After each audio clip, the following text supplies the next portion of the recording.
Oui, voilà. Donc, ce soir, nous avons la chance d'accueillir Dan McEnroe. Donc, nous allons précéder un entretien croisé, Amandine et moi-même, avec Dan. Cet entretien, il sera enregistré, d'abord parce qu'il sera diffusé sur différents sites, notamment le site des Amis du Musée. Alors, je remercie en premier lieu les Amis du Musée qui nous aident sur cette conférence, et je signale que demain soir, dans le cadre de la Nuit des Musées 2025, il y a un Sight and Sound de Dan McEnroe dans le musée, c'est-à-dire des images et donc si vous voulez des vidéos et des morceaux, parce que Dan il est compositeur, c'est un excellent musicien dans le cadre du musée. Donc je crois que c'est de 20h à 24h, c'est ça? Oui. Hein, voilà. Je remercie aussi nos partenaires du club qui nous ont prêté du matériel, et je remercie Michel Rénal, ici présent, qui est toujours fidèle avec Martine et qui viennent pour les captations. Sans les captations des conférences du musée, eh bien le musée ne serait pas le même. Alors, moi je ne veux pas trop parler de Dan McEnroe, je connais très bien. J'ai simplement rédigé des quelques phrases parce que c'est plus facile pour moi. Alors en ce qui me concerne, avec Dan McEnroe, c'est 16 à 17 ans d'amitié. C'est-à-dire que ma rencontre avec Pierre Soulages, ça ne pouvait pas passer par Dan, ça ne pouvait passer que par Dan, par la visite de l'atelier, et Dan qui me dit « Oh là là, faut pas toucher », parce que j'avais pas compris qu'il y avait des touches de peinture de Soulages qui étaient extrêmement brillantes, et c'était un peu comme sur la lame d'un couteau, on pouvait laisser des traces. Donc j'ai mis compagnon de route sur la création du musée, avec Pierre et Colette, avec l'équipe du musée Soulages. Si quelqu'un connaît bien Pierre Soulages et le musée Soulages, c'est bien Dan McEnroe. Je dis que Dan est un témoin privilégié et de premier ordre. Voilà. Si quelqu'un a participé avec nous au montage du musée en avril et mai de 2014, c'est bien Dan. Nous avons commencé un travail de publication et de captation cinématographique sur l'atelier de Pierre Soulages. Amandine Meunier, ici présente, et en est la chef de projet. Il est indispensable de bien connaître les techniques de Pierre Soulages pour la médiation, pour les chercheurs, le grand public. La mémoire des techniques, les outils et les gestes, rien ne doit s'évaporer. En effet, qui connaît sur les doigts d'une main les techniques de Pierre Soulages? Parce qu'il y avait toujours une forme de secret, et Colette nous a donné donc l'autorisation en fait de filmer. Donc il y aura une publication, et puis je pense à un petit film, Accueilli Soulages, j'espère le numéro 4, dédié à l'atelier de Pierre Soulages. Voilà. Moi j'en ai connu deux, celui de la rue Saint-Victor et bien sûr celui de Sète. Voilà ce que je peux dire. Simplement dire que dans cette journée très particulière, j'ai donc beaucoup d'émotions. Voilà, d'accueillir Dan, déjà, qui est vraiment un ami. Vous avez donc des images qui défilent, elle en parlera, Amandine, tout à l'heure. Donc on a listé un certain nombre de questions, et Amandine et moi, on se partage les questions. Voilà, hein, et on fait le nécessaire pour que, en telle sorte que vous puissiez avoir, à la fin de la conférence, un certain nombre de temps pour poser des questions à Dan McEnroe. Voilà. Donc, je viens de l'État de Michigan, le Nord, ou à côté de Canada, à proximité du lac supérieur. J'ai voyagé jusqu'en Irlande, ma famille est d'origine irlandaise, où j'ai rencontré des Français. Et pour simplifier, je dis que c'est mon cœur qui m'amène ici, mon ventre qui me retient. Donc, je me trouve d'abord à Montpellier, où j'ai vécu 4 mois à Montpellier. Par la suite, j'ai fait les vendanges, juste à proximité de Montpellier. Et par la suite, vers décembre 78, je suis arrivé à Paris. Et j'ai commencé à vivre dans le 7e arrondissement de Paris. Et à un moment donné, pour rendre plus légal mon affaire, je me suis inscrit à la faculté. Et c'est à ce moment-là que Pierre cherchait à avoir un assistant. Donc, il a contacté quelqu'un qui avait travaillé avant à la Galerie de France, il s'appelle Marouane Os, et qui avait commencé sa propre galerie. Et moi, j'aidais Marwan pour les montages des expositions chez lui. Et comme ça, il m'a fait le contact avec Pierre. Il a dit, tu l'appelles à telle heure, tel jour. Je n'avais pas de téléphone dans mes chambres de bonne, c'était pas courant. Donc, je vais commencer par mettre les pièces dans une cabine à 3 heures, mais j'avais une cours important à la fac. À ce moment-là, je mets les pièces et ça commence à clignoter comme quoi il faut mettre plus de pièces. Je n'en avais pas, c'était coupé. Donc, mon entretien a duré 3 ou 4 minutes et 1h30 plus tard, je l'appelle. Et comme ça a commencé. Voilà, et puis donc, cette rencontre avec Pierre Soulages, quelle est la première impression que tu as eue quand tu es allé dans l'atelier? Comment il t'a parlé, Pierre? Donc, j'avais l'adresse dans le 5e. Je rentre, il me dit c'est au 2e étage. J'arrive au 2e, la porte était ouverte, mais je vois personne. Donc, j'attends un peu, je vois personne, je rentre. Et finalement, arrive Pierre, qui est assez grand. Et il dit, ici, c'est un atelier, on se tutoie. Donc, on a commencé tout de suite comme ça, et on a parlé de qu'est-ce que j'aurais fait par le passé, qu'est-ce qu'on pourrait faire ensemble, comment je pourrais l'aider. Et à partir de là, c'était lancé, direct dans le travail. Vous m'entendez? Bon, allez, je vais parler fort. Il y a la question qui se pose, c'est la question de confiance. Comment s'est établie la confiance avec Pierre Soulages? Tu travailles pas au début tout le temps avec lui, c'est quelques jours par semaine? Oui, au départ, c'était que plutôt nettoyer après que lui, il aura terminé ce qu'il a fait comme travail, ou préparer, tendre les toiles, préparer les choses pour le lendemain. Et généralement, il prenait 3 ou 4 mois en été pour descendre à 7. Donc pour moi, le travail était vraiment très très limité la première année, peut-être même la deuxième. Et je crois peut-être la première fois que j'étais avec lui pour monter une exposition, c'était à la Galerie de France, probablement vers l'année 80.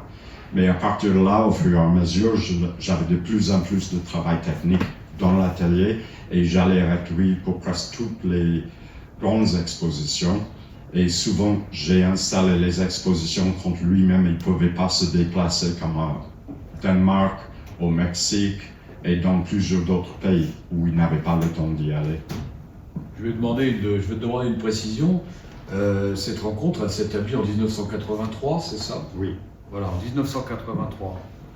Il faut vous imaginer que le travail de Dan, c'est 40 ans de fidélité à Pierre Soulages et à Colette Soulages. Et surtout, je vous remercie déjà pour être là et je remercie Pierre, c'est la raison pour laquelle on est tous là, et surtout Madame, puisque beaucoup de gens ne savent pas à quel point, pour moi je l'appelle l'architecte de sa carrière, puisqu'ils avaient une complicité énorme. Quand on préparait les choses, on avait parfois des maquettes d'architecture, elle découpait à la forme au format en proportion de ce qu'on avait comme maquette. Ensemble, ils mettaient par coller les images sur les parois pour dire bon, dans cette manière ou dans cette manière. Elle venait pour toutes les séances de photographie des œuvres, donc elle était omniprésente dans le travail. Donc, on lui doit beaucoup. On va parler un peu plus de ton travail à l'atelier avec Pierre Soulages.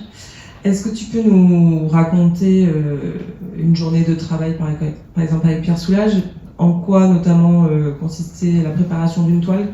Comment on tend une toile? Parce que ça, c'est une technique intéressante en diamant. Oui.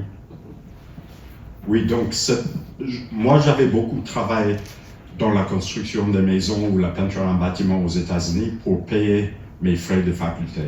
Donc, manuellement, je savais manipuler les outils, mais je n'avais jamais tendu une toile sur un châssis. Et il commence par nous donner un qui faisait, c'était peut-être 222 par 157. Donc, c'est énorme. Et je dis, mais comment on fait? Donc, on déroule, et il dit, c'est comme un diamant. Donc, tu mets les agrafes ici, au milieu, au milieu, au milieu, au milieu. Donc, ça fait comme un diamant. Et par la suite, on élargit en prenant par là, en prenant par là. Puisque si on fait qu'agrafer un seul côté, quand on essaie de tendre, ça risque d'être tout tordu. Donc il me montre comment faire, et j'ai pu le faire pas mal. Et quand on commençait à faire des grandes que vous aurez vues ici, il appelait ça les super carrés, les 4 panneaux superposés. On avait les châssis qui étaient en bois de cèdre rouge, qui étaient un peu plus légers, et donc c'était plus facile à manipuler ça. Et j'avais tendu tellement fort que j'ai cassé le bois. Donc on va aux extrêmes et après on revient. Et pour la peinture, étant donné que c'était des quantités énormes, son travail, au départ, avant que je travaille avec lui, la peinture était parfois liquide, jamais très épais. Mais quand il commençait à travailler dans les années 83, 4, 5, les surfaces très accidentées avec une épaisseur importante. Pour ça, c'était la peinture à l'huile, mais la peinture à l'huile seule va se ramollir ou aura des problèmes. On ne peut pas faire les profondeurs. Donc il y a ce qu'on appelle la pâte à peindre qu'il faut incorporer. Donc on passait par les essais, par exemple 2 parts de pâte, 1 part du pigment. Et quand on arrivait sur un système, je faisais des grandes quantités de ça et ça devait être filtré pour être sûr qu'il ne restait pas des grumeaux dedans. Et l'autre partie du travail, c'était moi qui, en plus d'avoir tendu les toiles et préparé la pâte, j'installais la pâte. Il me dit, bon, je veux à peu près 3 mm. Donc, je fais 3 mm. Je veux que ça soit lisse. Donc, il me disait quelles étaient les exigences, puisque quand il y a des toiles, comme on aura vu ici, où il y a des parties striées, mais des parties planes, les aplats devaient être assez lisses, pas accidentés. Donc, c'était un apprentissage, mais bon, on arrive. Et on ne met pas directement donc, de la peinture sur une toile, on prépare la toile avec une couche de préparation, ce qu'on dit gras sur maigre. Oui. Est-ce que tu peux nous expliquer un peu plus? Oui, lui, avec Artur, son ami peintre, ils avaient eux-mêmes préparé leur propre toile dans les années bien avant que je commence avec lui. Quand moi j'ai commencé avec lui, souvent c'était la toile de lin qu'il avait encore, mais par la suite il voulait essayer les textiles, les produits qui étaient plus synthétiques. Donc il a fait quelques achats pour les tester, il les mettait dans l'eau bouillante, il les mettait dans le congélateur, il testait dans toutes les manières pour être sûr que la couche blanchâtre ne décolle pas. Puisque si c'est le cas, ça fait qu'il fait tout son travail et par la suite c'est perdu par un défaut. Donc quand il avait trouvé ce qui était la bonne possibilité pour ça, la plupart du temps c'était sur ça qu'on allait travailler, mais si le but était une toile couverte de noir, la plupart du temps je mettais un produit qu'on appelle flash, qui est noir mat. D'abord c'est vinylique, donc à base d'eau. Donc tout ça était mené sur des tréteaux pour que lui puisse faire son... Non, moi je les faisais d'abord sur le tréteau et par la suite on le mettait au sol. Mais la surface était préparée noire comme ça avec la pâte dessus et par la suite il est venu en général avec les couteaux ou les brosses. C'est une sorte de système binaire. La plupart des œuvres qu'on voit, on voit que où il a lissé ou il a éraflé la surface. Tu parles justement des éraflures ou des raclages. Donc, Pierre Soulages est connu pour fabriquer ses outils lui-même. On les voit notamment défiler à l'écran. Est-ce que tu peux nous raconter un peu comment sont fabriqués ces outils essentiellement? Ce qu'on voit là, c'est un support, c'est un bâton et on voit la forme un peu triangulaire là. Ça, donc il travaille très souvent avec un bâton puisque ses œuvres sont très très grandes, donc il ne pouvait pas forcément pencher. Et le triangle qui est là, c'est pour fixer des brosses de largeur variée. Et ces brosses donc étaient achetées de la commerce, je ne sais pas pour quel, c'est pas comme des... c'est utilisé dans le commerce, mais je ne sais pas à vrai dire pourquoi. ou pour quelle situation. Mais lui, il n'aimait pas que les touffes soient régulières. Donc, par exemple, s'il y a 3 rangs en quinconce, comme ça, il sortait les touffes ici par là pour que ça soit accidenté. Puisqu'il disait, le pencubiste, je ne veux pas de ça, c'est trop régulier. C'est comme si les lignes sont tous parallèles, quoi qu'on fasse, ils sont parallèles. Lui, il voulait qu'il y ait justement ces différences qui viennent de ce qu'il aura préparé lui-même. Donc ces outils étaient à ce moment-là, les brosses faites comme ça, et quand c'était les lames, avant que je commence avec lui, il avait utilisé le cuir qu'on utilise pour les semelles des chaussures. Il avait utilisé pour les consolider les morceaux de boîte à cigares, les plaques de bois. Donc il prenait la semelle qui était pincée comme un sandwich entre 2 morceaux de bois et après un manche. Et il utilisait ça et il disait toujours, une lame c'est pour enlever ou apposer. Donc on peut faire les 2 actions, on peut ramasser et aplanir ou on peut racler pour dévoiler, par exemple, une surface colorée dessus. Donc on comprend que tu préparais les toiles. Après, quand concrètement il se mettait à peindre, est-ce que tu restais à ses côtés ou il préférait être seul? Non, j'étais, à vrai dire, les premières 2 ans, peut-être, je n'y étais pas quand il peignait. Mais une fois qu'il a compris que j'étais pas gênant, et il me laissait rester et je l'aidais. C'était, bon, mon père était médecin. Et donc, c'était comme moi, j'étais celui qui nettoie le scalpel. Il fait une incision et je nettoie. Donc, j'étais là pour l'aider pour ce type de choses. C'est lui qui effectuait tous les travaux. Mais la manipulation de ces œuvres qui sont assez grandes, souvent il fallait avoir une 2e personne sur place. Je reviens sur les châssis. Pierre Soulages a l'habitude de dire que le nombre d'or était important pour la taille de ces châssis. Est-ce qu'il en avait parlé avec toi? Est-ce que tu peux nous expliquer? Oui, il y avait un livre de Mathilde Guica dont beaucoup de gens parlent quand ils sont dans les proportions. Et il est vrai que les proportions étaient très importantes pour Pierre, mais ce n'était pas forcément que le nombre d'or. Il a dit anciennement, donc on dit figure, paysage, marine. C'était les catégories du type de châssis qui correspondaient, est-ce qu'on va faire une personne, est-ce qu'on va faire une maritime. Il a dit les anciens châssis respectaient véritablement les proportions esthétiques, mais il a dit avec la production en grande quantité des châssis, puisque le marché était plus grand, les fabricants, ils disaient, mais si on prenait ce longueur qui est là déjà, et on s'en sert de ça pour l'autre côté d'un autre. Donc, ils commençaient eux-mêmes à fausser les proportions. Donc, Pierre, ce qu'il faisait, c'est qu'il trouvait les proportions qui lui plaisaient. Et il demandait la fabrication de ses propres châssis. C'était rare qu'il prenait un châssis qu'on trouvera dans une boutique. J'ai juste une chose à compléter. Oui. C'est Pierre Soulages, moi je suis, en tant que fils de prof de maths, je n'ai rien compris aux maths. Et donc il a essayé de m'expliquer plein de fois ce que c'était qu'un nombre d'or. Et un jour il m'a dit, ça c'est un nombre d'or. 21, 29, 7 c'est un nombre d'or. Voilà. Et après il me faisait des schémas, etc. Et c'était très important pour lui. Et il est vrai aussi qu'il est tombé sur, par exemple, le hauteur de 222 était très typique. Et si c'était 222, c'était 222, 175, 157, 137 et 85. Donc il pouvait avoir une sorte de suite qu'il pouvait par la suite, s'il voulait, utiliser dans les politiques, côte à côte ou en hauteur.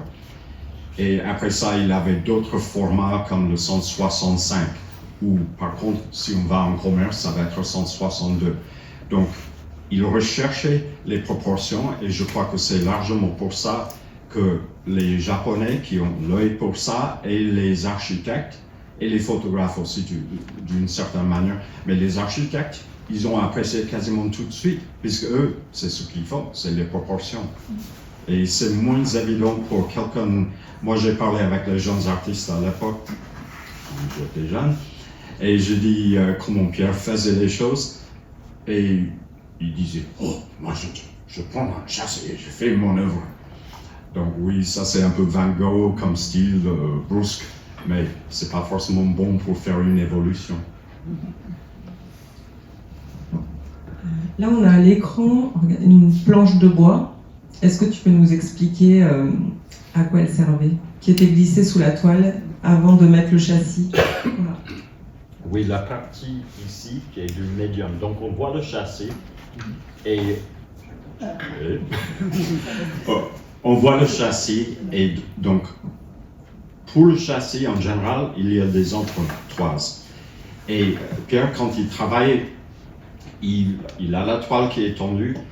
La première chose à savoir, c'est que si on dit ça c'est le châssis posé, souvent anciennement il y avait très peu d'élévation.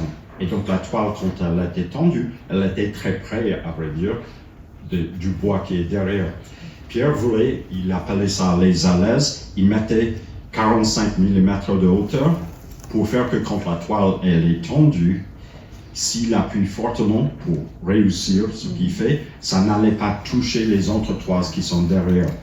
Et dans certains cas, ce qu'on faisait, c'est qu'on mettait sur le dos du châssis, on mettait le plaque de médium, et après je tendais la toile sur ça. Comme ça, il avait une surface comme cette table, et il pouvait faire ce qu'il voulait. Il n'y aura pas des accidents qui traversent et qui frappent une partie. Et quand on travaillait comme ça, on laissait la toile tendue de cette manière-là jusqu'à ce que ça soit complètement sec. Par la suite, je l'ai enlevé. J'ai enlevé le plaque de bois, je retournais le châssis dans son bon sens et je retendais la toile dessus.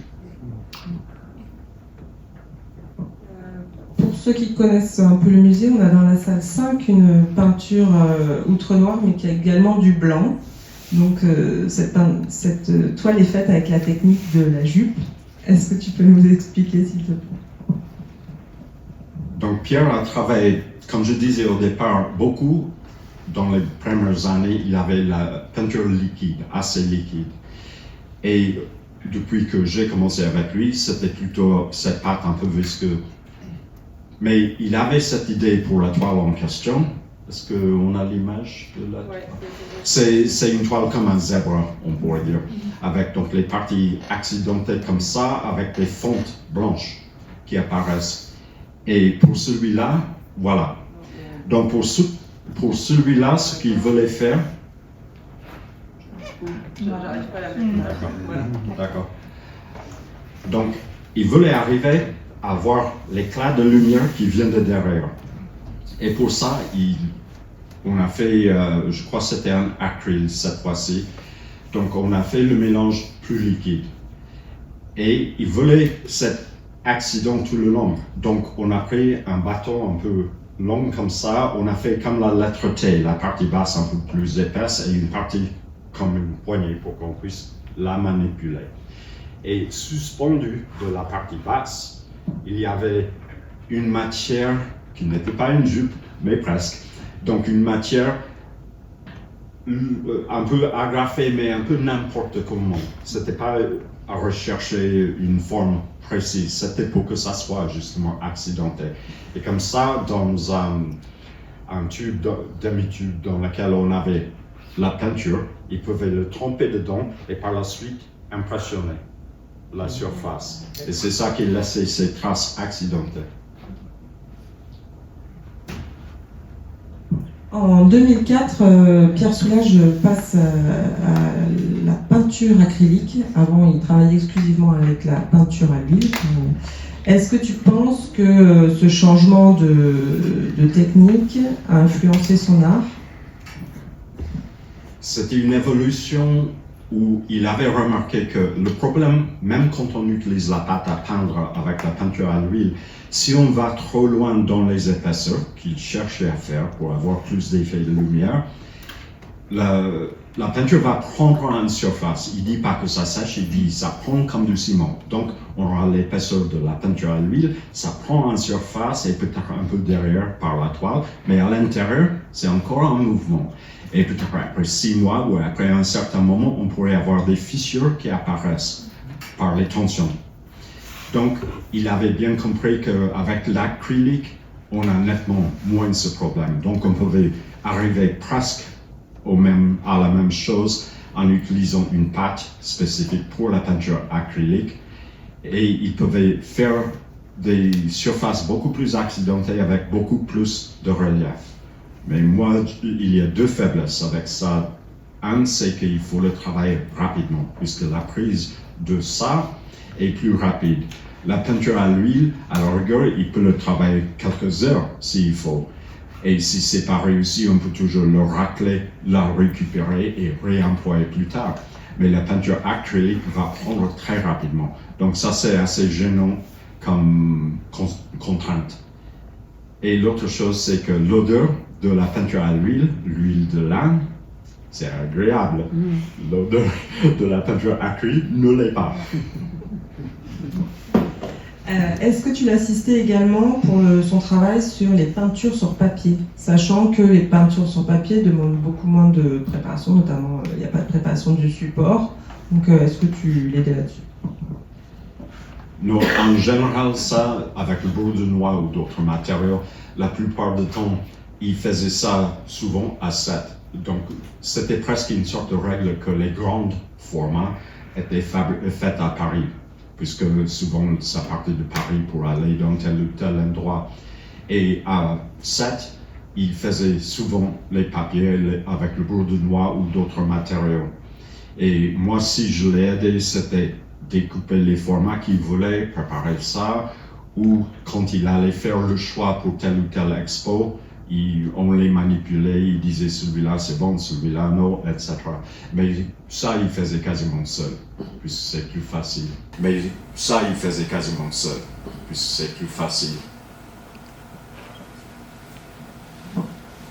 On va parler maintenant un petit peu de Conques et de la lumière. Alors la lumière était très importante chez Pierre Soulages. Moi j'ai pas connu les ateliers précédents. Par contre, je me suis déplacé pour voir les précédents ateliers, rue Galande et puis rue Schœlcher. La lumière pour Pierre était importante. Alors moi je ne sais pas d'ailleurs, rue Saint-Victor, comment était orientée la lumière des fenêtres, elle est orientée plein nord? Non, je crois que c'est sud. C'est sud, ouais. Mais souvent, on ne dépendait pas de la lumière des fenêtres, même si les fenêtres sont assez grandes, mais il avait un système. Oui, donc on voit la taille, les fenêtres sont assez grandes, mais à vrai dire, il ne voulait pas non plus que les gens regardent quand ils travaillent. Donc on a mis les films dessus qui permettent 90% de la lumière à rentrer, mais quelqu'un de l'extérieur ne voit pas à l'intérieur. Mais à vrai dire, il travaille beaucoup plus avec les lampes halogènes. Je crois que c'est 4003 Kelvin. C'est une température qui correspond à ce qu'on appelle la lumière de jour. Et on en avait 2 qui étaient mobiles et 2 qui étaient fixés vers le plafond. Mais cette lumière était envoyée sur le plafond. Donc c'était comme s'il travaillait à l'extérieur. C'est le plafond qui éclairait tout. Et quand une toile était au sol, il tournait autour de la toile pour le regarder. Pas seulement dans le sens qu'il allait le montrer, mais aussi pour comprendre comment ça fonctionne. Puisque tout son travail, c'est la lumière.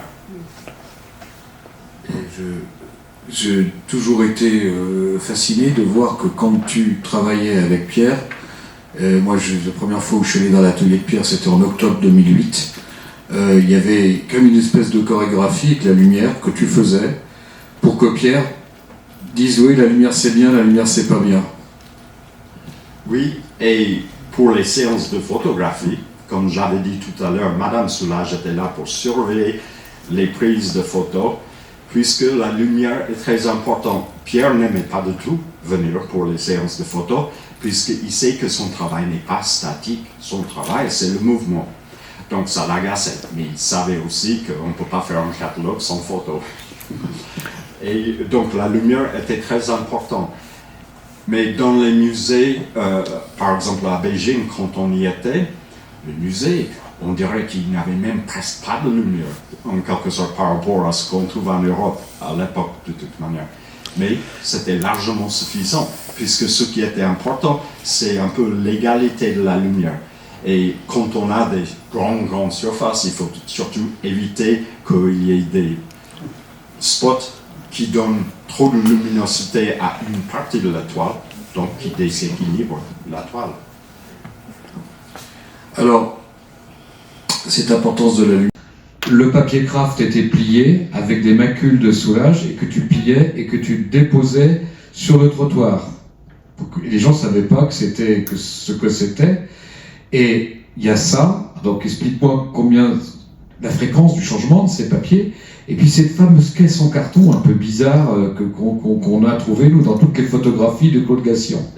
Elle y était, je ne l'ai pas mise, je l'ai prise en photo, elle était encore.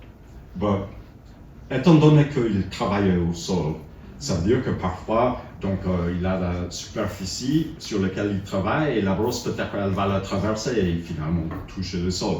Donc c'est pas très pratique d'avoir de la peinture au sol tout le temps. Donc on avait des rouleaux de craft très hauts et je déroulais, je faisais une surface superbe comme ça et après quelques séances de photos, de peinture, c'était un peu moins parfait. Et on l'a changé quand ou c'était déchiqueté tellement ou c'était tellement collant que c'était pas pratique. Donc on ne changeait pas forcément tout le temps. Mais il est vrai que ça, on aurait pu prendre ça et les faire comme des collages. Oui, tout à fait, parce que quand j'allais à l'atelier, Je voyais des fois, avant qu'ils prennent les encombrants, je voyais ce craft qui était plié. Alors maintenant revenons à cette caisse là en carton avec plein de traces dessus. Tout simplement, c'est comme quand on veut une poubelle et là il y a quand même beaucoup de choses à jeter. Donc on avait un grand carton, disons comme un cube, large comme ça, haut comme ça. Et c'était bien pratique, donc on ne l'a jamais vraiment jeté. On jetait les choses qui étaient dedans, mais quand Amandine est venue faire les photos, je crois qu'elle était un peu surprise de voir cette chose-là. Ça date de je ne sais pas quand. Ça date au moins de 2009, parce que les photographies de Claude Gassian, de Claude Gassian, ça date je crois, de novembre 2009 ou début 2010. Donc c'est quand même étonnant parce qu'il y a une espèce de singularité de ce carton qui est en quelque sorte une espèce de presque un soulage en 3 dimensions, quoi. Donc il faut vraiment conserver ce carton. Alors moi je voudrais aussi qu'on parle un peu d'une période un peu particulière, c'est la période des vitraux de Conques. On suppose que tu travaillais moins avec lui quand il s'occupait du vitraux de Conques, mais ce que j'ai compris c'était pas exactement comme ça, avec Jean-Dominique Fleury. Comment ça se passait? Oui, Pierre ne faisait pas autant de peinture, donc je n'avais pas ce type de travail. Mais Jean-Dominique est venu à Paris. Et pour les plaques qui n'étaient pas trop grandes, on pouvait les faire à l'intérieur de l'atelier où il faisait sa peinture. Et ici, dans le musée, on voit certaines des plaques qui, je crois, frôlent les 3,10 mètres. Ouais. C'est les plaques de mélaminé, un peu comme cette surface-là. Et on prenait les bandes de scotch noir. Et Pierre, il avait fait les dessins d'un format beaucoup plus petit. Et donc, il avait fait là où il y a la barretière, là où il y aura les plombs. Il a fait ses dessins. Et après, nous, avec Jean-Dominique, on devait préparer tout ça. Et par la suite, quand Pierre donnait son accord, j'avais fait un pourtour en papier craft qui donnait l'impression de la pierre, comme si c'était vraiment un vitrail. Et quand Pierre était d'accord, on pouvait prendre cette grande chose, la plaque, la poser sur les tréteaux. Et Jean-Dominique avait un système de calque, je crois, il employait, pour qu'il puisse frotter.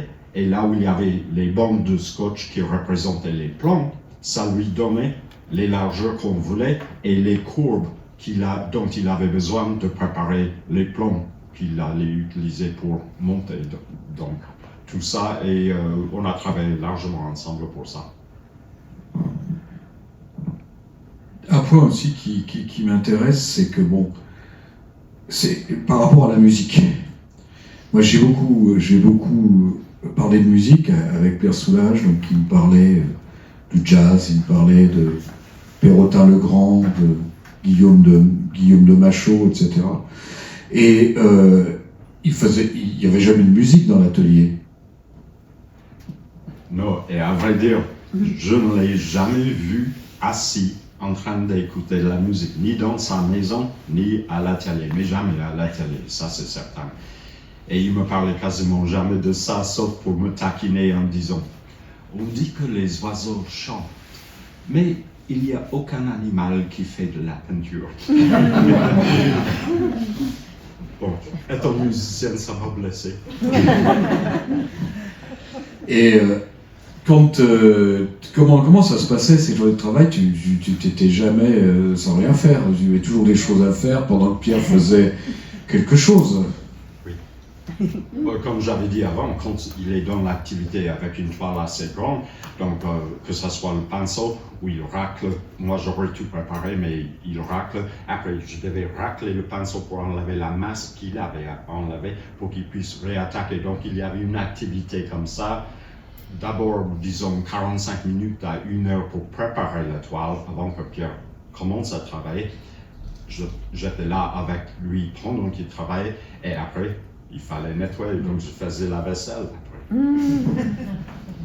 Alors, c'est un domaine que j'ai appelé évaluer. Alors ça, c'est difficile à évaluer. Est-ce que la question est peut-être un peu brutale, est-ce que tu peux dire que Pierre Soulages savait où il allait avant de commencer une peinture? Oui, je sais que, et c'est assez drôle quand on voit le format de ces toiles, il venait parfois avec les petits morceaux de papier blanc comme ça, avec quelques traits dessus. Puisque dans sa tête, il savait qu'il y avait cette question d'avoir une direction, de canaliser la lumière et tout ça. Mais jamais il faisait des choses précises. Il pourrait parfois, sur une grande toile qui est au sol, il pourrait me dire, marque à tel endroit et marque à tel endroit. Donc il avait peut-être 2 indices par côté, juste pour qu'il avait des repères. Mais le travail se faisait en le faisant. Il comprenait mieux, et c'est pour ça qu'il tournait autour de la toile, puisqu'il pourrait voir, mais est-ce que c'est ça que je recherche? Donc, il avait une idée, et la suite des 7 qui représentent vraiment cette œuvre qui évolue de une chose qui est assez travaillée avec beaucoup de stries, très peu d'aplats, au fur et à mesure, de moins en moins de stries, de plus en plus d'aplats, jusqu'à ce que ça arrive sur 2 coups. Donc, dans ce cas-là, c'était vraiment une évolution. Il savait qu'il allait faire ça. Pierre Soulages me disait toujours, je ne dessine pas. C'est-à-dire quand il faisait par exemple un Brunois, etc., où il y avait une forme de tracé, en quelque sorte, il disait qu'il ne dessinait pas. En 1949, on a un courrier où il discute avec un artiste et un écrivain, Pierre-André Benoît, d'Alès, et il dit qu'il va fournir des dessins. Est-ce qu'il t'a parlé de dessin, en fait? Est-ce qu'il te parlait de dessiner, par exemple? Il a parlé de, quand il est arrivé à Paris, les Beaux-Arts, il rentre, il voit qu'il faut dessiner comme ça, et ça l'a dégoûté. Donc, il n'était pas très friand de ça. Il était plutôt, comme je disais, avoir une idée non géométrique. Disons, il avait les formats, les proportions étaient géométriques dans le sens qu'il y a des choses qui nous frappent. Il disait, pour ce qu'on appelle des supercarrés, donc les 4 panneaux superposés, il a dit, Dan, tu sais pourquoi j'ai fait ça? Je dis non. Il a dit, ça fait bam. Donc, il avait une manière de chercher les émotions dans ce qu'il fera, mais il dessinait pas vraiment.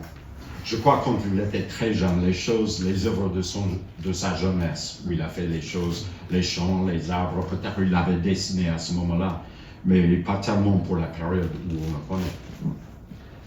Alors, on va maintenant aborder, encore pour ce qui est de l'évaluation, ce que j'appelais le jugement de Soulages, les tableaux à détruire. Alors, je veux dire par là l'évolution du travail, les tableaux, comment ils sont présentés sur le mur et comment certains vont à leur perte.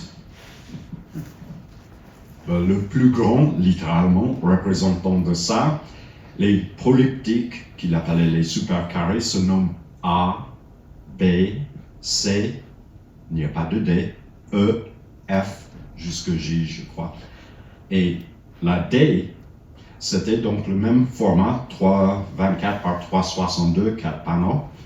Et c'était une sorte, on dirait presque une sorte de sphère prise dans un rectangle. Et au moment qu'il faisait ça, j'ai étudié l'histoire de l'art de Rome, et Domus Aurea a été fait sur cette idée-là, le Panthéon aussi d'ailleurs. Et j'ai dit, mais Pierre, c'est le Domus Aurea. Et je ne sais pas si ça l'a agacé, mais celui-là, il l'a détruit. Donc c'était le plus grand qu'il l'a détruit, mais il avait l'habitude à 7 déjà de brûler dans son jardin à côté de son atelier. S'il jugeait que c'était pas bon, il le brûlait. Et à Paris, l'œuvre terminée devait sécher puisque c'était à l'huile, mais on les mettait dans ce qu'on appelle un râtelier, on les stockait pour que ça sèche. Et il ne le laissait pas en vue quand il allait commencer une autre toile la même semaine, par exemple. Il n'avait pas l'ancienne là pour voir et pour travailler avec. Donc, il attendait une semaine, peut-être même plusieurs semaines, avant de passer en revue. Et quand il passait en revue, il dit, Dan, celui-là, je le coupe. Alors, des choses aussi qui m'ont beaucoup étonné dans les visites d'atelier. Alors, la première question, c'est qui visite l'atelier à part Pierre Encrevé? Les personnages bien importants, Michel Laclotte du Louvre, Claude Simon, prix Nobel, plusieurs présidents. De la République. Oui, le vôtre, pas le mien.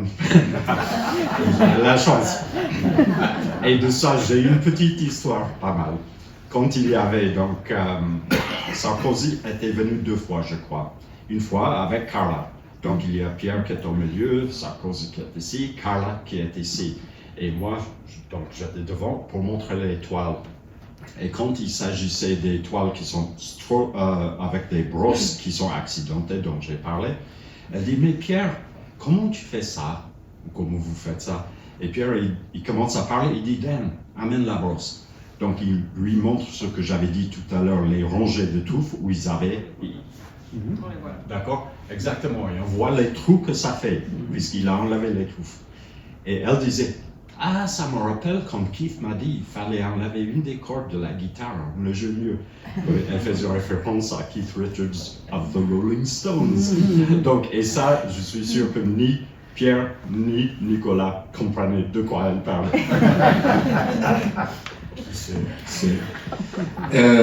Alors, ça me tient beaucoup à cœur. Quelle est la place de Colette dans l'évaluation? Parce que Colette, j'ai assisté quand même à pas mal avec toi, avec Pierre, avec Colette, à la présentation d'œuvres, en particulier pour des collectionneurs qui voulaient acheter des œuvres. Quel était le rôle de Colette? Et quel est encore le rôle de Colette? Ils avaient une grande complicité dans tout ce qui était esthétique, puisqu'elle-même, elle était peintre quand il l'a rencontrée. Et donc, quand il aura fait l'étoile, qui n'a pas encore vraiment passé en revue, ou si c'était pour une question d'une exposition où il fallait choisir, ils s'installaient les deux à une distance de, disons, 4-5 mètres de moi, côte à côte sur les chaises. Et à l'époque, j'étais plus jeune. Et eux, ils étaient là, et pour moi, c'était incroyable, puisque les deux étaient là, et nous, on peut faire comme ça un peu pour voir un cadre, pour voir si c'est rectiligne. J'avais en face de moi 2 personnes l'âge de mes parents qui étaient en train de faire comme ça. Je me dis, j'accepte, mais bon, je comprends pas. Et donc, elle était là souvent, et une fois, il y avait une toile en particulier où moi, je l'aimais beaucoup, et après, Pierre, il a dit non. Et j'ai parlé à madame après. Elle a dit moi aussi. Et je crois qu'elle a convaincu finalement à l'accepter. Ce qui me surprenait aussi beaucoup chez Pierre, c'est que quand lui, et donc Colette et lui, plus exactement, ils étaient une génération où la peinture, elle était négociée et elle était discutée au point. Tu peux expliquer ce que c'est que le point? Si c'est ce que je crois, Oui. c'est au mètre carré. Voilà. Oui, et ça m'a vraiment surpris quand j'ai appris ça, et même par lui, déjà dans la galerie où j'avais travaillé avant, et je me disais, donc une toile qui est 2 fois plus grande et 2 fois plus chère, oui. Pas forcément Pierre, je ne connaissais pas ces tarifs, donc je ne sais pas, mais ça m'a sidéré, puisqu'on pourrait dire un bijou qu'on a vu qui vaut des millions et des millions, vaut nettement plus que telle chose, même si c'est le même artiste. Et ça m'a surpris. J'ai un souvenir là-dessus. Dans nos archives, on a, je crois, une liste avec les points et les tarifs. Mais ça date, voilà. Alors, je les ai pas gardés, mais je les ai mises dans les archives du musée. Et bon, c'est vrai, je suis d'accord avec toi. Alors, comment Soulages accueillait-il ses collectionneurs? Ça aussi, c'est une histoire pas mal. Donc Pierre devait avoir, dans ce cas-là, c'était une interview, c'était une dame de la Suisse qui allait faire une interview avec Pierre. Et Pierre, il me disait en général, la veille, il dit, Dan, à 10 heures, il y aura telle personne. Ou il m'appelait en disant, Dan, je suis censé y être pour une interview, il faut que tu y ailles. Quand elle arrive, il faut que tu lui offres du café et tu dis que j'arrive dans 15 ou 20 minutes. Donc, elle arrive, je l'installe, je lui donne un café. Par la suite, elle fait son revue, et elle disait, j'arrive au 14 rue Saint-Victor, la porte s'ouvre, et Dan, visage de Christ, me reçoit. Donc ça, c'était assez drôle, mais pour ceux qui étaient les collectionneurs, en général, c'était les personnes qu'ils connaissaient probablement déjà personnellement. Parfois, ils acceptaient peut-être que ça soit quelqu'un que peut-être un galeriste a suggéré. Mais c'était pas une boutique pour vendre. C'était beaucoup plus sélectionné que ça. Avant de laisser la parole à Amandine, juste aussi un souvenir, c'est que Pierre, il gardait tout dans son atelier, et je pense que le fauteuil en rotin, qui était vraiment très à la mode dans les années 50 et 60, ce fauteuil en rotin, je l'ai toujours vu dans l'atelier de Pierre. Un fauteuil en rotin, et Pierre s'asseyait sur ce fauteuil en rotin, et on regardait les œuvres de ce fauteuil, en particulier avec Pierre Encrevé. Parce que Oui, d'accord. Oui, c'est les choses qu'il avait. Oui. Ben, il y avait aussi, quand j'étais arrivé la première fois donc pour l'interview, pour travailler, il dit, Dan, regarde les fenêtres, donc il y avait 5, je crois, fenêtres. Il dit, tu vois la différence? Je dis non. Et il y en avait un qui a été cassé avant qu'ils prennent, et ils avaient remplacé les séparations pour les rectangles, pour les verres, par du bois plus épais. Il a dit, ça c'est pas bon, ça. Ça c'est bon. Et il disait, les Allemands, quand ils font un truc, c'est toujours lourd, c'est costaud, c'est bien, mais c'est pas fin. On va parler un petit peu des expositions. Donc tu as beaucoup voyagé avec Pierre Soulages, à l'étranger notamment, à l'occasion d'expositions. Est-ce que tu aurais un souvenir particulier à partager avec nous qui peut se raconter? Un seul. Un qui est assez amusant pour revenir à la Chine. Donc c'était peut-être vers l'an 2000, je ne me souviens plus, c'était il y a pas mal d'années. On arrive et on était tous logés, Madame, Pierre et moi, dans le même hôtel. Et en général, on me disait, bon, à 10h demain matin ou à 9h30 demain matin. Et donc, je reçois un coup de téléphone dans ma chambre et Madame a dit, on va être en retard un peu. J'ai dit, pourquoi? La police est là. Donc, ce qui s'est passé, c'est que le jour avant, on avait un jour libre, on est allé dans un marché où il n'y a quasiment que des Chinois qui sont là. On est parti en taxi, 2 ou 3 taxis, et on se promenait, et à un moment donné, Pierre voulait rentrer, et apparemment, en rentrant peut-être dans son taxi, son portefeuille est tombé, mais d'une manière ou d'une autre, son portefeuille est tombé. Et les Chinois, ils ont amené la presse et la police pour dire, un citoyen honnête a trouvé ce portefeuille, il voulait à tout prix le ramener. Donc ça, c'était assez drôle. Et il y avait encore dessus, c'était phénoménal, la qualité du travail technique qu'ils avaient. Ils avaient un espace qui était au rez-de-chaussée, mais avec un plafond à 20 mètres. Et à côté, de chaque côté, il y avait des promenades avec des balustrades en marbre. Donc, il y avait dans cette partie-là les espaces où Pierre voulait suspendre les toiles, mais le plafond, il était très élevé. Donc, Pierre a demandé, mais est-ce qu'il est possible de mettre les poutres entre le balustrade gauche et droite, comme ça, et après on suspend? Et c'était vraiment une distance de peut-être 17 mètres, beaucoup plus longue que des IPN qu'on utilise. Et eux, ils disent, oui. Et après, Pierre, il dit, et si on les avait suspendus et par la suite, j'aimerais avancer ou reculer, est-ce que c'est possible? Oui. Et le lendemain, ils sont là, ils installent les poutres gigantesques et pour ne pas abîmer la surface de marbre, de balustrade, ils avaient mis les supports en forme de triangle profond qui étaient avec les mécaniques des roues costauds qui étaient suffisamment solides pour supporter tout ce poids-là et hydrauliques pour qu'ils puissent les élever. Si Pierre décide, il va changer. Bon, il bouge ça un peu, il l'élève, il le glisse et il le reçoit. Donc, il y avait des moments comme ça où c'est un peu de la magie de voir comment les gens peuvent travailler. Tu évoques les peintures qui sont accrochées, qui sont suspendues dans l'espace sur des câbles. Donc la première fois que Pierre Soulages a expérimenté cette technique, c'était en 1966. Est-ce que tu peux nous expliquer un petit peu le système, s'il te plaît? On parle de Houston, oui. Donc, l'idée qu'il avait, et par la suite il a fait au Centre Pompidou pour son premier expo là-bas, il voulait détacher ça, il voulait pas que ça soit vu comme on rentre et il y a des fenêtres et qu'on est en train de regarder les fenêtres sur une cimes. Donc il voulait qu'il y ait une présence. Donc il avait cette idée qu'il a fait en premier à Houston, par la suite au Centre Pompidou, et par la suite c'était le leitmotiv.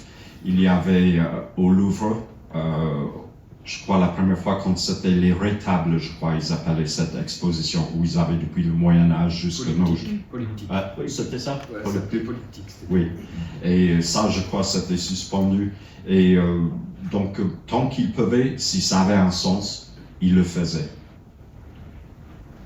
Il faut savoir que à Houston, d'abord l'architecture c'était Mies van den Rohe, quand même, la salle.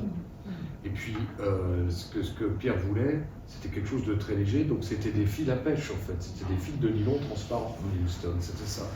Donc ça s'est quand même extrêmement perfectionné, et perfectionné grâce à Pierre, et surtout également grâce à Dan, qui a mis au point un système qui nous est très pratique ici, qui est utilisé partout pour suspendre les œuvres dans l'espace. Et si vous regardez au musée, vous aurez des choses similaires. Donc, tu évoquais tout à l'heure les petites maquettes en carton-plume. Moi, j'ai vu de telles maquettes chez les Soulages avec les œuvres miniatures. Donc, j'ai l'impression que Pierre Soulages intervenait beaucoup dans les choix scénographiques des expositions, dans les expositions monographiques. Est-ce que tu penses qu'il décidait lui-même de l'ordre d'accrochage et est-ce que c'est pas difficile pour le commissaire de trouver sa place dans ces expositions? Oui, étant donné, quand il pouvait recevoir vraiment le modèle architectural qui était fidèle aux proportions, comme ça, à la taille, 1/20 ou ce que c'était, il pouvait déplacer ses œuvres et regarder l'impact, puisqu'il voulait qu'il y ait une histoire, pas forcément une répétition banale. Donc, eux, les deux ensemble, décidaient beaucoup de ces choses.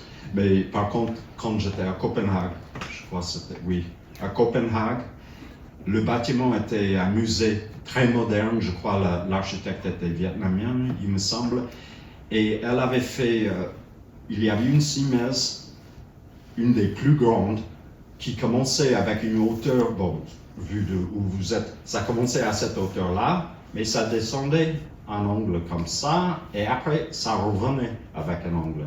Et eux, avec leur maquette, ils avaient placé dans le côté là où les deux angles qui coupent comme ça, une très grande toile de, je crois, c'était 3 mètres par 2 mètres 50. Donc, moi, Pierre n'était pas là, je l'installe, et je regarde et je me dis, mais le châssis, il n'est pas droit. Donc, j'ai mesuré, et c'était l'effet optique, le fait que le mur était comme ça, que ça ne fonctionnait pas. Donc, j'ai dû téléphoner à Pierre et dire, il y a un problème. Et il a décidé de changer l'endroit. Et il y avait, tout dépendait du local et de la capacité de celui qui gérait le musée ou le lieu d'exposition. Ils avaient leur mot à dire aussi.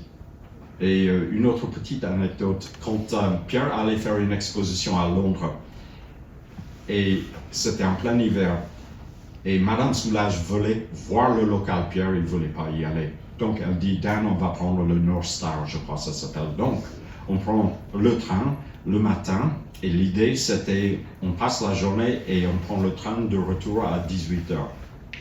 On y va, on voit tout est réglé rapidement. Donc, elle dit, mais peut-être qu'on pourrait aller à la gare, prendre le train avant, pour ne pas poireauter ici. Et on a pu le faire. Je reviens chez moi et c'était la nuit où ça gelait de partout et les trains étaient sous le manche, bloqués pendant des heures, sans électricité, sans chauffage. On était échappés.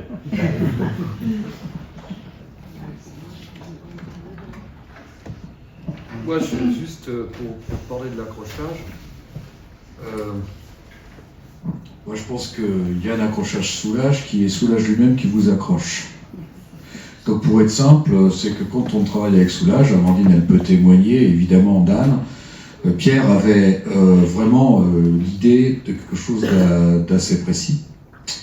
Et les maquettes, moi, je me souviens d'avoir vu des maquettes chez Pierre Soulage qu'il avait pratiquement jamais regardées, surtout à la fin.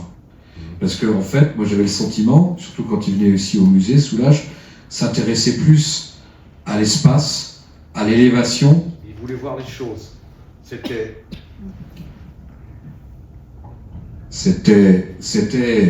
comme ça que Pierre faisait. Alors moi, j'aurais tendance à penser, et tu vas me dire si mon analyse, si tu la partages, qu'un accrochage Soulage, c'est Soulage qui est extrêmement précis sur des choses, et à la fois, ses commissaires, finalement, il leur laissait une grande confiance. Je veux dire, les gens, du moment qu'on savait, comme au musée, comme toi, il n'y a pas beaucoup de musées qui savent accrocher les Soulages, ils faisaient une grande confiance. Oui, et évidemment, la partie la plus difficile pour tout ce qui est récent, c'est l'œuvre de lumière. Donc, c'est la lumière à la fin. Ça, techniquement, c'est pas facile pour des gens qui ne sont pas habitués à ce type de travail. Donc, en général, il aimait bien être là pour cette partie-là. Mais parfois, il laissait la personne dont il avait confiance prendre certaines décisions. S'il n'était pas d'accord, il les changeait. Et également, s'ils avaient prévu par leur maquette les emplacements, quand ils étaient sur place, parfois ils se disaient entre eux, madame et lui, non, celui-là c'est pas bon, on va échanger. Donc, comme je disais tout à l'heure, il pourrait avoir un mini dessin de ce qu'il allait préparer et faire comme toile, mais en le faisant, il dit non, la courbe est trop raide ou il y a quelque chose.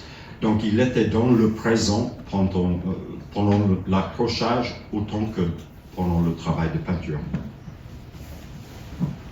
Ouais, nous on a fini de poser nos questions, donc on pense maintenant que vous pouvez poser des questions à Dan. Profitez-en. Oui. Qu'est-ce qui va devenir l'atelier? Honnêtement, je ne sais pas. Juridiquement, je ne sais pas qui aura charge de ça. Et quand on dit l'atelier, il y a son domicile à Sète qui a un atelier. Il y a le 14 rue Saint-Victor qui a un atelier. Donc ça, c'est les deux les plus importants. Et il y a d'autres locaux. Donc, je ne sais pas qui prend charge de ça. Mais là, les photos sont récentes. Ça, c'est 14 rue Saint-Victor. Ben, Fin mars 2025. Ouais, Mais ça n'avait pas bougé. Hein. Non, j'ai déplacé cette. Oui, c'est bon. C'est pas- Mais non, ça a été quoi. Moi, pour y avoir été il y a 10 ans, déjà, c'était la même chose. Mais c'est une question assez difficile. C'est pas le type d'endroit qui pourrait devenir un musée. Je le vois difficilement comme un endroit où on laisse rentrer les gens. Donc je ne sais pas comment ils vont faire pour ça. Est-ce que Soulages détruisait des toiles en les brûlant, Oui, à Sète en j'en avais- particulier? Oui, j'en avais parlé avant. À Sète, où il a un jardin, il avait la possibilité de les sortir et les brûler. À Paris, il disait celui-là, je le déchique. Donc je devais découper un petit morceau et jeter les morceaux.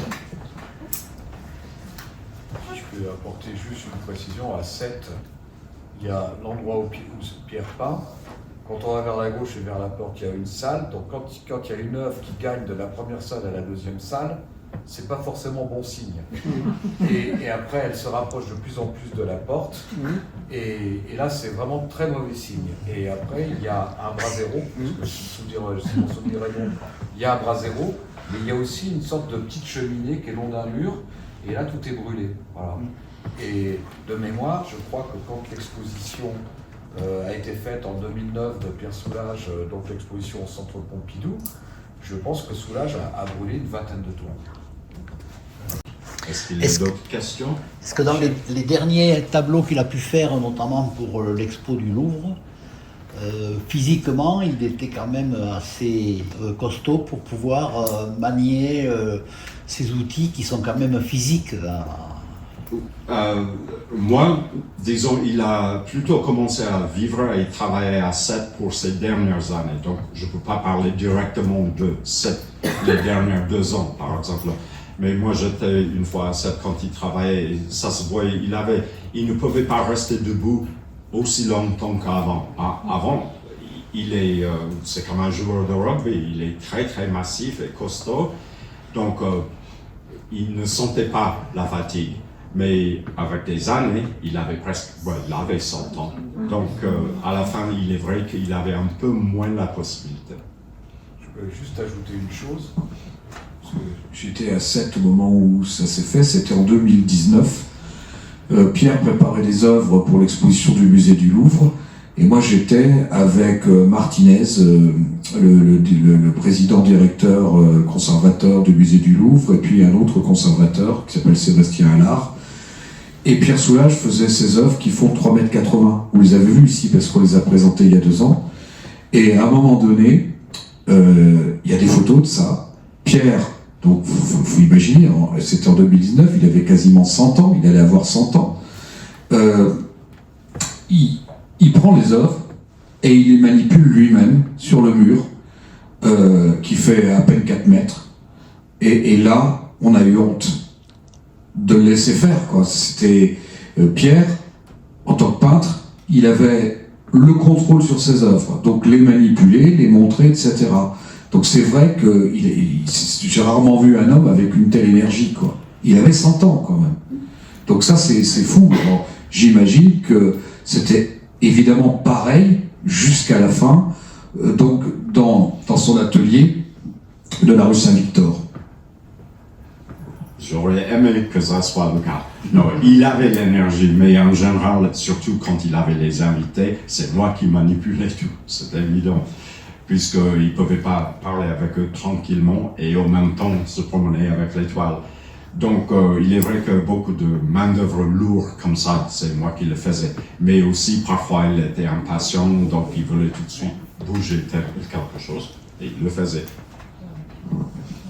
Est-ce qu'il a eu des élèves qui pourraient s'inspirer de ces techniques de peinture? Non, disons, comme pour la musique, un artiste peut regarder, dans ce cas-là, la peinture et déchiffrer comment ça a été fait.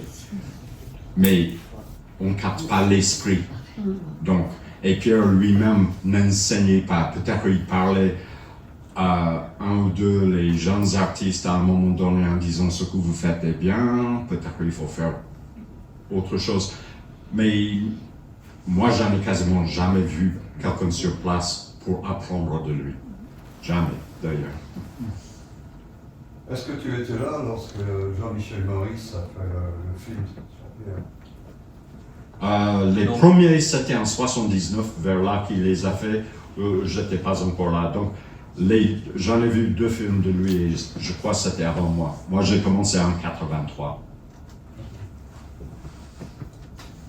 Est-ce que tu étais présent lors de la conception de la dernière œuvre qui date du 15 mai 2022? Non, ça c'était à 7, où il y avait quelqu'un qui s'appelle Ismaël qui l'aidait à 7. Donc, moi, en gros, il fallait que je reste à Paris, que ce soit pour recevoir des œuvres, pour que les œuvres partent, pour aller sur les expositions. Donc, je ne pouvais pas être à Paris et à 7 en même temps. Et cette œuvre d'octobre 2022, qui est la dernière œuvre de 15 mai 2022, eh bien, elle n'a pas été faite dans l'atelier, elle a été faite sur la terrasse, face à la mer. Et quand on a choisi cette œuvre, avec Colette voyait ça d'un peu de loin, et je dis, mais Colette, c'était pour les derniers soulages, j'ai dit, Colette, il faut prendre cette œuvre, parce que c'est la dernière œuvre de Pierre, elle a une signification, puis elle a une double signification, parce qu'elle est faite face à la mer. Et Pierre, à la fin, disait un peu des choses du genre, mais finalement, j'ai fait des paysages toute ma vie. Et quand il parle avec Agnès Varda, il dit, mais finalement, ce paysage de mer, ce panoramique, ces rapports un peu subtils entre la mer, le ciel, les vagues, le jour, la nuit, la lumière, c'était vraiment sa propre peinture, quoi. Donc c'est une chose. Et après, à ma connaissance, il n'y a eu aucune autre peinture. Bah, de toute manière, il est certain, quand on regarde bien, quand on connaît la personne, on sait qu'il est très terre à terre. Il vient d'une ville assez géniale, qui s'appelle Rodez. Et il a vraiment la connaissance de la terre, de la cuisine, du vin, d'où ça vient. Il a les connaissances vraiment physiques, naturelles, poussées à l'extrême par les émotions et par les subtilités qu'on trouve dans l'art. Donc il y en a à Paris, par exemple, et dans plein de villes où on aura le trottoir et après un espace comme ça et la rue. Très souvent, on a l'eau qui court tout le long de ça. Et ce que ça fait comme des vagues, comme ça tout le long, pleines de lumière quand le soleil est sorti. Il en a fait des toiles qui sont exactement ça. Pour les boules de noix, il préparait une exposition chez Alice Pauli, et c'était que pour les boules de noix. On faisait la sélection, comme je disais tout à l'heure, il dit ça, non, ça oui. Et à un moment donné, je dis, Pierre, ils vont peut-être dire que c'est les paysages. Il dit, ce sont des paysages. Pour la petite histoire, la dernière œuvre, elle a été datée de la date d'anniversaire d'Ismaël. Ah bon? C'était hier. Ça, c'est juste le côté humain de ce qu'il a. Enfin, il était présent, comme vous avez été présent sur toutes les. Oui. Je voulais vous demander, d'abord, merci beaucoup, c'était très intéressant votre conférence. Merci. Et je voulais vous demander comment travaillait Pierre Soulages. Est-ce que c'était très cadré? Est-ce qu'il avait un timing? Ou est-ce que quand il se mettait à peindre, il continuait toute la nuit, quand il était inspiré, je vais dire? Bon, lui, il raconte qu'en 79, quand il est passé à ce qui est ce qu'on appelle l'outre noir, la surface intégralement couverte de noir, il a dit qu'il pataugeait dans ça, il retravaillait, il se disait mais je n'arrive à rien.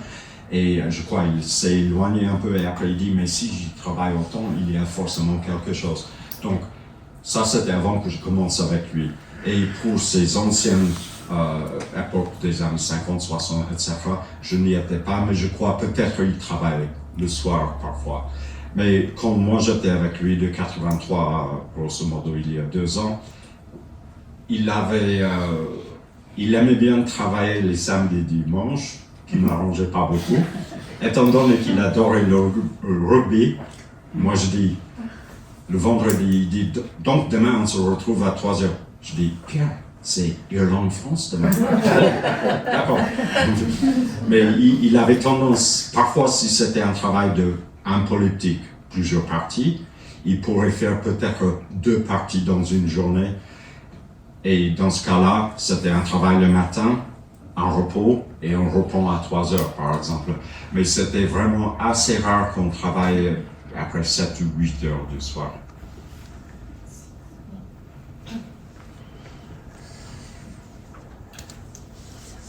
Oui. A-t-il voyagé en Chine et au Japon? Il a voyagé, alors pour le Japon, je peux vous le dire très facilement. Il a fait 2 voyages au Japon. En 1958, où il reçoit un prix important, mais ça faisait déjà depuis 7-8 ans qu'il exposait au Japon. Il y avait au moins 10 à 15 œuvres de lui qui avaient été présentées, parce que les Japonais étaient extrêmement friands de la peinture occidentale, informelle, donc Soulages, Schneider, Hartung, etc. Donc ça, c'est 58. Et en 58, il rencontre un certain nombre de gens. Et puis ensuite, c'est 84. 84, il fait quelque chose au Seibu Museum, qui se trouve donc à Tokyo. Et il continue à visiter le Japon. Et c'est, alors, en 58, c'est certain qu'il rencontre des calligraphes, parce qu'il rencontre le groupe Bokujin, Bokujinkai, ça veut dire l'association des peintres calligraphes. Et donc il voit avec eux, et en 84, très certainement, et ça on continue à travailler là-dessus, il rencontre encore des calligraphes. Mais il a toujours dit, ce que je fais ne veut rien dire. Celui-là, j'ai ni sens ni image. Voilà. Et puis, l'année dernière, en 2024, on a vraiment eu cette chance formidable avec Amandine. On a préparé une exposition à Kobe avec le rapport entre la peinture de Soulages donc, et son ami Shiryu Morita Shiryu, on peut dire les deux, qui était, on va dire, le patron de ce groupe Bokujinkai, et qu'il avait connu, je pense, par des revues autour de 52-53. Soulages est un homme qui est extrêmement au courant de tout. Donc il recevait des revues du Japon, etc. Donc il était, alors ça c'est donc pour le Japon, et à ma connaissance, il est allé une fois en Chine, une fois en Corée du Sud et une fois en Russie, je crois, pas trop me tromper. Non, minimum 2 fois en Russie. Ah, donc, alors une la fois en Chine, Russie. oui, la Chine, une seule fois. C'était, d'abord, ça a commencé en Corée du Sud. Donc la première était Corée du Sud. Par la suite, c'était la Chine, et c'était à l'époque de l'ancienne monnaie chinoise. Et ils avaient à cette époque, pour les étrangers, les visiteurs, les touristes, une monnaie. Mais les Chinois ne pouvaient pas avoir cette monnaie. Et donc, il y avait des boutiques où un Chinois ne pouvait pas acheter, puisqu'il n'avait pas la bonne monnaie. Donc, on était là, c'était en plein hiver. Et par la suite, ça devait aller à Taipei. Et moi, je dis à Pierre, pour donner une idée, c'était en plein hiver. On arrive, il fait nuit à 4 heures de l'après-midi. On sort de l'hôtel pour aller vers le musée. La neige par terre. Et devant le musée, il y a des grosses caisses de transport avec des œuvres. Et je dis aux Chinois qui étaient là, on va les mettre dedans maintenant. Non, demain. Je dis non, on va les mettre dedans. Et j'ai dit à Pierre, il faut que je reste. Donc j'ai pu rester 3 semaines, je crois. Et par la suite, on était à Taipei, qui était extrêmement moderne, complètement différent que la Chine. Pour la Russie, il y avait Saint-Pétersbourg en premier, et par la suite, Moscou. Et là où il n'est pas allé, c'était Copenhague, Mexique, et certaines des autres. Si, Copenhague, il est allé en 51. Ah, peut-être pas en 51, mais je veux c'est dire... c'est le premier voyage de Pierre Soulages en 1951. Oui, ouais. Mais Copenhague, à l'époque, quand j'y étais pour l'installer. À la galerie Birch.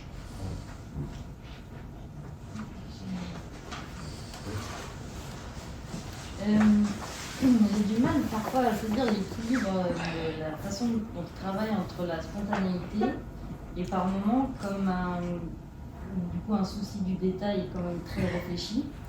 Il y a par exemple une toile dans ce musée, c'est bien avant, je crois, 1980, je ne sais pas si vous aurez la réponse, mais on voit le trait à peu près spontané, mais il y a 2 détails comme des petites taches de peinture qui sont comme crochets, et qui sont parfaitement, qui font une diagonale dans le tableau, en haut et en bas, comme s'il y avait une volonté presque de ce tout petit détail. Et du coup, je me dis, mais est-ce que c'est, il garde la toile et c'est un heureux hasard, ou est-ce que par un moment, il va vraiment chercher ce truc? Mais vous avez raison dans les 2 cas. Voilà. Donc en réalité, en fait, c'est entre 70 et 72, Pierre Soulages, il prépare des tableaux, et ces tableaux, il va les présenter dans, moi je pense, probablement la plus belle exposition de Soulages, c'est l'exposition de la Galerie de France de 72. Il y a des écritures. Je peux en parler parce qu'il est un peu écrit dessus, et donc en fait, Soulages, moi je pense qu'on peut les lire comme les écritures, et Soulages dit, on peut les écrire, on peut le lire de droite à gauche ou de gauche à droite. Ceci dit, je veux dire, Léonard de Vinci, il écrivait de droite à gauche, avec un miroir. C'est pas le problème de l'écriture. En fait, Soulages dit, c'est pas une écriture. Alors, pourquoi il le fait? Moi, je pense qu'on peut le lire comme une écriture, parce qu'on parle de lire la peinture, déjà. Et puis, par rapport à ces tâches, c'est exactement l'ambiguïté de Pierre Soulages. C'est-à-dire qu'il y a le hasard, mais le hasard chez Pierre Soulages est toujours comme un dérapage contrôlé. C'est toujours contrôlé, le hasard. Et c'est pour ça que les tâches que vous voyez sur ces œuvres-là sont des tâches qu'il a laissées. Et moi, je dis que c'est comme des décalcomanies. C'est comme un tatouage, en quelque sorte. Voilà. Et cette œuvre-là, c'est un peu cette idée-là. Après, c'est extrêmement intéressant parce que en 72, alors ça c'est aussi très intéressant parce que 72-73, il y a des Chinois qui viennent des Japonais qui viennent le voir chez lui dans son atelier. Donc il ne peut pas ignorer le plus grand calligraphe japonais, il vient le voir en 73 dans son atelier à Paris. Donc voilà, donc c'est un mélange de tout ça. Et Soulages dira toujours que le hasard il aime ça, mais il le contrôle. C'est là toute la différence avec la peinture gestuelle. Je ne sais pas si on a répondu à votre question. En plus, même depuis le début, Pierre Soulages a toujours joué dans les peintures, même dans les années 50, 60, à donner une lecture différente en mettant des petits triangles, soit de couleurs différentes, soit des triangles blancs qui éclairent les toiles. C'est vrai.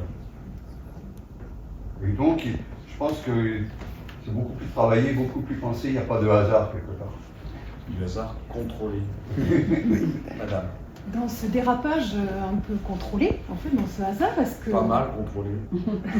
Beaucoup contrôlé. Ouais. Est-ce que ça lui arrivait, en fait, de s'énerver ou d'être un peu dans l'explosion